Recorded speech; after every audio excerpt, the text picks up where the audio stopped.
पालघर जिल्ह्यामध्ये आगीच्या घटनांमध्ये दिवसेंदिवस वाढ होताना आपल्याला बघायला मिळते। कधी चालत्या वाहनांना आग लागते तर कधी डोंगरांना आग लागत असते। आत्ताच काही दिवसांपूर्वी वन विभागाच्या लाकूड ठेवलेल्या साठ्याला आग लागली होती। यामध्ये लाखोचे नुकसान झाले होते।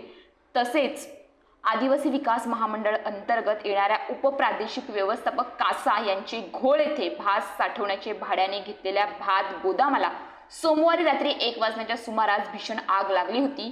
या गोदामात शेतकऱ्यांचा यावर्षी खरेदी केलेला जवळपास 3000 क्विंटलच्या वर भात साठवून ठेवला होता। मात्र अचानक लागलेल्या आगीत साठवलेला भात पूर्णपणे जळून खाक झाला होता। अशा या आगीच्या घटनेमध्ये दिवसेंदिवस आपल्याला वाढ होताना बघायला मिळते। तसेच डोंगरांमध्ये आग लागण्याच्या घटनेमध्ये दिवसेंदिवस वाढ होताना आपल्याला बघायला मिळते। सुदैवाने या आगीमध्ये कुठल्याही प्रकारची जीवितहानी होत नाही, पण लाखोचे नुकसान होत असते। तर आज सुद्धा अशीच रस्त्यामध्ये एका टेम्पोने पेट घेतला आहे। मिळालेल्या माहितीनुसार पालघरच्या घाटामध्ये एका टेम्पोला आग लागली आहे। हा टेम्पो पालघरकडून मनोरच्या दिशेने जात असताना भर रस्त्यामध्ये या टेम्पोने पेट घेतला।